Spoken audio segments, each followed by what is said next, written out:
Quantum coaching classes में आपका स्वागत है। मैं आज अम्लों के बारे में पढ़ाऊंगा। अम्ल की परिभाषा, अम्ल कितने प्रकार के होते हैं उनके बारे में पढ़ाऊंगा। तो अपने को जब अम्ल की बात करते हैं तो अपने को नॉर्मली बेसिक सी नॉलेज है, उसमें कहा जाता है कि अम्ल वे पदार्थ होते हैं जो खट्टे होते हैं। अब मैं अम्लों के जितने भी अपने 10th क्लास में जो अम्ल है उनके बारे में मैं चर्चा करूंगा। तो अब जब अम्ल की बात करते हैं तो सबसे पहले अपन पढ़ेंगे सल्फ्यूरिक अम्ल, जिसको H2SO4 कहा जाता है। अब इसका जो पहली बात है, इसमें लिखा हुआ है कि यह एक परबल अम्ल होता है। तो अपन समझते हैं कि भाई परबल अम्ल क्या होते हैं। परबल अम्ल परबल अम्ल वे अम्ल होते हैं जिनमें H+ आयन की सांद्रता ज्यादा होती है तथा यह जलीय विलयन में पूर्णतः घुल जाते हैं। इसे क्या बोलते हैं? परबल अम्ल बोलते हैं। कहने का तात्पर्य इसमें H+ आयन की सांद्रता ज्यादा होती है और ये जल में पूर्णतः घुल जाते हैं।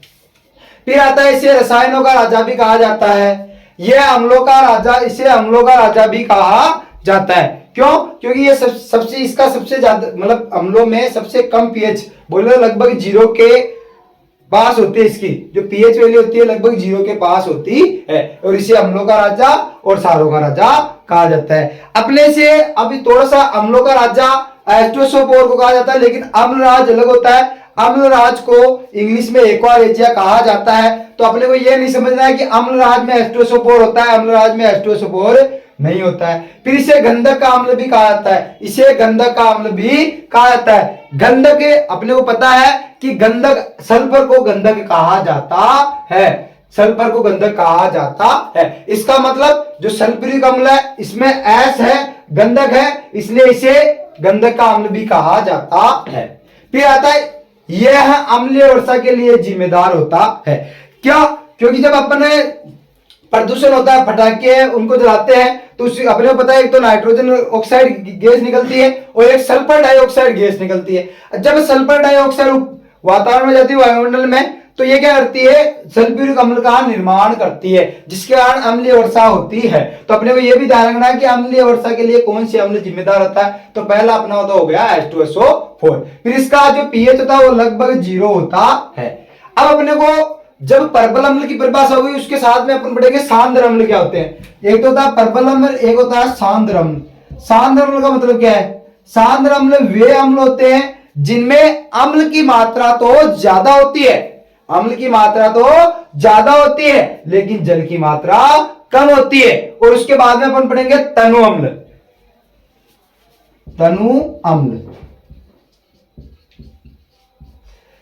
तनु अम्ल वे अम्ल होते हैं जिनमें अम्ल की मात्रा तो कम होती है और जल की मात्रा ज्यादा होती है, इसलिए इसे तनु अम्ल कहा जाता है। सेम ऐसा होता है विलयन में, ऐसा होता है। इसमें पदार्थ के सांद्र विलयन की बात करें तो पदार्थ के कण तो ज्यादा होते हैं और जल के कण कम होते हैं, तो वो विलयन सांद्र विलयन हो जाएगा। और तनु विलयन वह विलयन होता है जिसमें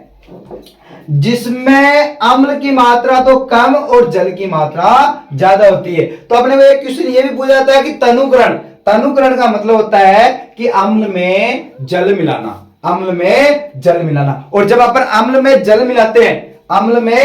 मिलाते हैं तो एक अभिक्रिया होती है, ऊष्माक्षेपीय अभिक्रिया होती है। तो अपने को ये ध्यान रखना, सांद्र अम्ल, तनु अम्ल, परबल अम्ल वे अम्ल होते हैं जिसमें H+ आयन की सांद्रता ज्यादा होती है तथा जलीय विलयन में वो पूर्णतः घुल जाते हैं, तो ऐसे अम्लों को परबल अम्ल कहा जाता है। फिर इसके बाद में आता है नाइट्रिक अम्ल। अब ये नाइट्रिक अम्ल, इसको नाइट्रेट आयन इसमें उपस्थित है, बना कैसे?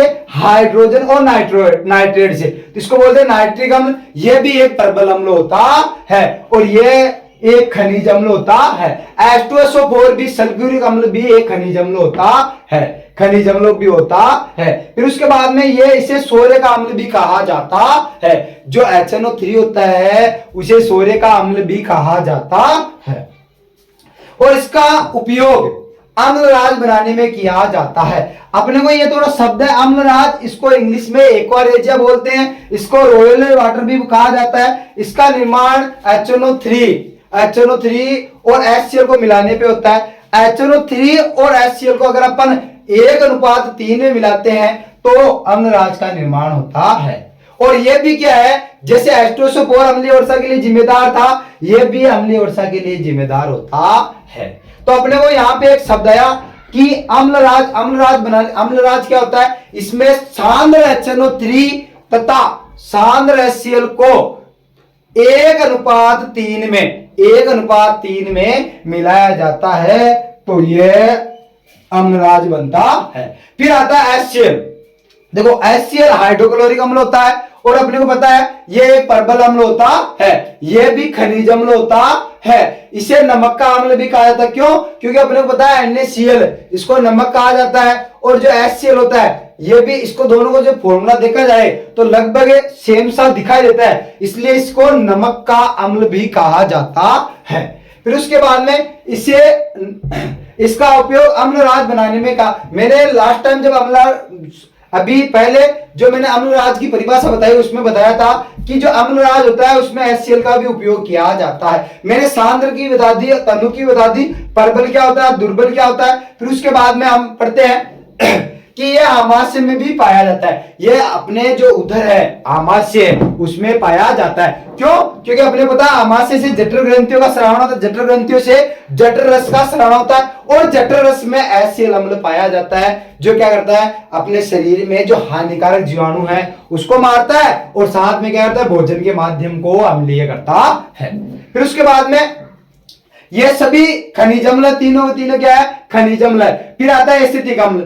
अब ये एक दुर्बल अम्ल होता है। दुर्बल अम्ल वे अम्ल होते हैं जिसमें H+ आयन की सांद्रता कम होती है, H+ आयन की सांद्रता कम होती है, तथा ये जल में पूर्णतः घुलते नहीं है, पूर्णतः आयनित नहीं होते हैं। इन्हें क्या बोलते हैं, दुर्बल अम्ल बोलते हैं। यह फलों में पाया जाता है, यह फलों में भी पाया जाता है। इस सिरके में अपने को पूछता है सिरके में कौन सा अम्ल पाया जाता है, तो सिरके में एसिटिक अम्ल पाया जाता है। एसिटिक अम्ल का अपने को थोड़ा सा याद रखना है कि जो एसिटिक अम्ल होता है उसका गलनांक 290 केल्विन होता है, तथा उसका जो क्वथनांक होता है वो 391 केल्विन होता है, 391 केल्विन होता है। ये थोड़ा सा अपने को याद रखना है, क्योंकि अपने जो चैप्टर है 4th चैप्टर, उसमें आएगा कि 290, भाई डायरेक्टली बोले कि जो एसिटिक अम्ल होता है उसका जो गलनांक कितना होता है, 290। फिर यहाँ पे एक शब्द है गलनांक, वह न्यूनतम ताप जिस पर कोई ठोस पदार्थ द्रव अवस्था में बदलना प्रारंभ हो जाता है, इस न्यूनतम ताप को गलनांक कहा जाता है। फिर आता है क्वथनांक होता है 391 केल्विन। इसका मतलब क्वथनांक की परिभाषा क्या है, वह न्यूनतम ताप जिसमें कोई द्रव पदार्थ गैस अवस्था में बदलना प्रारंभ हो जाए, तो इसे क्या बोलते हैं, क्वथनांक बोलते हैं। एसिटिक अम्ल को एथेनोइक अम्ल भी कहा जाता है, क्योंकि अपन 4th चैप्टर पढ़ेंगे मेथ एथ, तो मेथ एथ और एक ओइक समूह हो गया, तो इसलिए इसको बोलते हैं मेथेनोइक अम्ल। यह एक कार्बनिक अम्ल होता है। अब अपने को ये एक दुर्बल अम्ल होता है और एक कार्बनिक अम्ल होता है। उसके बाद में एक अम्ल और भी होता है जिसको बोलते हैं कार्बोनिक अम्ल, जिसको कार्बोनिक अम्ल कहा जाता है। जिसे क्या कहा जाता है, कार्बोनिक अम्ल। कार्बोनिक अम्ल ये क्या होता है, इसको बोलते हैं H2CO3, इसको बोलते हैं कार्बोनिक अम्ल। और ये होता है दुर्बल अम्ल, यह दुर्बल अम्ल होता है। इसका मतलब अपने को ये एक बात तो ये तो समझ में आ गई कि इसमें से कौन से अम्ल प्रबल है और कौन से दुर्बल है। तो जितने इन सभी को देखने से अपने को बात पता चल रही है कि इन सभी अम्लों में जैसे H2SO4, HNO3 और HCl, इन तीनों को देखने से अपने को एक बात ये समझ में आती है कि इन तीनों अम्लों में कार्बन नहीं होता है। इसका मतलब ये कार्बनिक अम्ल नहीं होते हैं, और ये कैसे होते हैं, खनिज अम्ल होते हैं। जबकि जो एथेनोइक अम्ल या एसिटिक अम्ल होता है इसमें कार्बन पाया जाता है, और कार्बोनिक अम्ल है ये इसमें भी क्या पाया जाता है, कार्बन पाया जाता है। अब इसलिए इनको क्या कहा जाता है, कार्बोनिक अम्ल, और ये दोनों ही दुर्बल अम्ल होते हैं, दुर्बल अम्ल होते हैं। अब अपने सार की बात करते हैं, प्रबल सार, दुर्बल सार की बात करेंगे, तब अम्ल और सार, तो अपन बात करेंगे सारों के बारे में। तो प्रबल सार के बारे में बात करेंगे और दुर्बल सार के। प्रबल सार वे सार होते हैं जिसमें OH ion OH minus ion की सांद्रता अधिक होती है तथा ये जल में पूर्णतः घुल जाते हैं। ये भी सेम वही है, लेकिन उसमें H प्लस आयन की सांद्रता ज्यादा होती है, इसमें OH माइनस आयन की सांद्रता ज्यादा होती है। तो अपन पढ़ेंगे सारों के बारे में, तो सारों के बारे में पढ़ते हैं। अब हम सार के बारे में चर्चा करते हैं। तो जब सार वे पदार्थ होते हैं जो स्वाद में क्या होते हैं, खट्टे होते, सॉरी कड़वे होते हैं। अब सार भी वही प्रबल होते हैं और दुर्बल होते हैं। तो प्रबल सार वे सार होते हैं जिसमें OH माइनस आयन की सांद्रता अधिक होती है और जल की सांद्रता कम होती है, तो उन्हें क्या कहते हैं, प्रबल सार कहा जाता है। तो अपन सारों की बात करते हैं तो सबसे पहले अपन NaOH जिसको सोडियम हाइड्रोक्साइड भी कहा जाता है, तो इसका देखते हैं। तो ये एक प्रबल सार होता है, इसका pH 14 होता है। अपने को जब pH वैल्यू करेंगे तो pH वैल्यू में अपने को ये भी थोड़ा सा ध्यान होना चाहिए कि जो सोडियम हाइड्रोक्साइड है उसका जो pH है वो 14 होता है। इसे कास्टिक सोडा भी कहा जाता है और इसका उपयोग साबुन बनाने में किया जाता है। इसका उपयोग साबुन बनाने में किया जाता है। इसका उपयोग क्लोर सार अभिक्रिया है उसमें उत्पाद के रूप में प्राप्त होता है। और अपने को पता है क्लोर सार, इसको देखने से पता है इसमें से एक अपने को सार प्राप्त होगा, वो सार NaOH होता है। अब प्रबल सार के बाद में आता है अपन, जब NaOH के बाद में आता है KOH। ये इसको बोलते हैं पोटेशियम हाइड्रोक्साइड, यह भी एक प्रबल सार होता है। अपने को पता है कि इसमें पोटेशियम है इसलिए इसको पोटास बोलते हैं, इसको क्या बोलते हैं, पोटास, इसलिए इसको कास्टिक पोटास भी कहा जाता है। कास्टिक पोटास भी कहा जाता है और ये एक प्रबल सार होता है। और इसका उपयोग भी साबुन बनाने में किया जाता है। जब अपन नहाने की साबुन बनाते हैं तब KOH का उपयोग किया जाता है। फिर उसके बाद में आता है कैल्शियम हाइड्रोक्साइड, इसको बुझा हुआ चूना भी कहा जाता है। इसका उपयोग मिट्टी की अम्लीयता को दूर करने में किया जाता है। अपने को यहां से एक बात है कि जब मिट्टी की अम्लीयता को दूर करने के लिए कैल्शियम हाइड्रोक्साइड जिसका सार का उपयोग किया जाता है, तो अपने को यह समझना है कि यह क्वेश्चन भी आता है कि मिट्टी की अम्लीयता को दूर करने के लिए किस पदार्थ का उपयोग किया जाता है। तो अपने को एक तो यह बताना है कि ये कैल्शियम हाइड्रोक्साइड जिसको CaOH का वोल्टेज बोलते हैं, और एक CaO। तो अपने को यह भी ध्यान रखना है कि बिना बुझा हुआ चूने का उपयोग भी मिट्टी की अम्लीयता को दूर करने के लिए किया जाता है। इसका मतलब जो CaO ये क्षारीय प्रकृति का होता है। अब अपने कैसे पता चला ये क्षारीय प्रकृति का है, और हम जानते हैं कि जो धात्विक ऑक्साइड होते हैं वो क्षारीय प्रकृति के होते हैं। इसका मतलब अपने को ये पता है कि जब मिट्टी की अम्लीयता को दूर करने के लिए, जब मिट्टी में अम्ल की मात्रा बढ़ जाती है, तो इस मिट्टी की अम्लीयता को दूर करने के लिए एक तो CaOH का होल ट्वाइस और एक CaO, एक तो बुझा हुआ चूना और एक बिना बुझा हुआ चूने का उपयोग किया जाता है। इसका उल्टा यह भी पूछ सकता है कि जब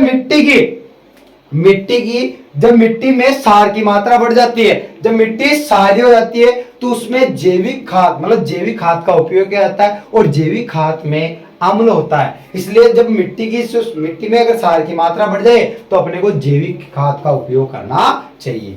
फिर उसके बाद में आता है MgOH का होल ट्वाइस जिसको मैग्नीशियम हाइड्रोक्साइड कहा जाता है। यह एक दुर्बल सार होता है। तो अपने को यहां से एक बात समझाए कि दुर्बल सार क्या होते हैं। दुर्बल सार वे सार होते हैं जिसमें OH माइनस आयन की सांद्रता कम होती है तथा ये जल में कम घुलनशील होते हैं। कहने का तात्पर्य ये जल में पूर्णतः घुलते नहीं है। इस दुर्बल सार के बाद में अगर अपन देखते हैं सांद्र सार क्या होते हैं। सांद्र सार वे सार होते हैं जिसमें सार की मात्रा तो ज्यादा होती है और बल्कि जल की मात्रा कम होती है। तनुसार वे सार होते हैं जिसमें सार की मात्रा तो कम होती है और जल की मात्रा ज्यादा होती है। तो इसका मतलब तनु सांद्र सारों के बारे में अपन बात कर लिया। इसे मिल्क ऑफ मैग्नीशिया भी कहा जाता है। मैग्नीशियम हाइड्रोक्साइड को मिल्क ऑफ मैग्नीशिया भी कहा जाता है।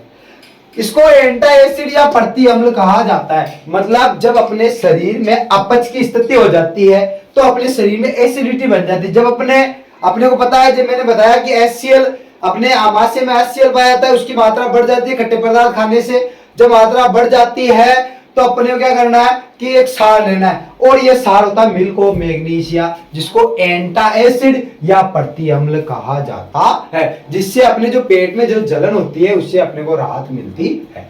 फिर उसके बाद में आता है NaHCO3 सोडियम बाइकार्बोनेट। सोडियम जो बाइकार्बोनेट होता है ये एक दुर्बल सार होता है, ये एक दुर्बल सार होता है। अब ये सोडियम बाइकार्बोनेट अगर दुर्बल सार है, जब मधुमक्खी अपने को जो घरेलू उपाय है उसमें जब मधुमक्खी डंक मार देती है, मधुमक्खी डंक मार देती है, तो अपने को क्या करना है कि जो सोडियम बाइकार्बोनेट, जिसको मीठा सोडा या बेकिंग सोडा कहा जाता है, इसका अगर अपन मालिश करते हैं तो अपने को राहत मिलती है। और इसका उपयोग बेकिंग पाउडर बनाने में किया जाता है, क्योंकि अपने को पता है कि जो बेकिंग पाउडर होता है उसमें बेकिंग सोडा प्लस टार्टरिक अम्ल होता है। मतलब बेकिंग जो पाउडर होता है उसमें बेकिंग सोडा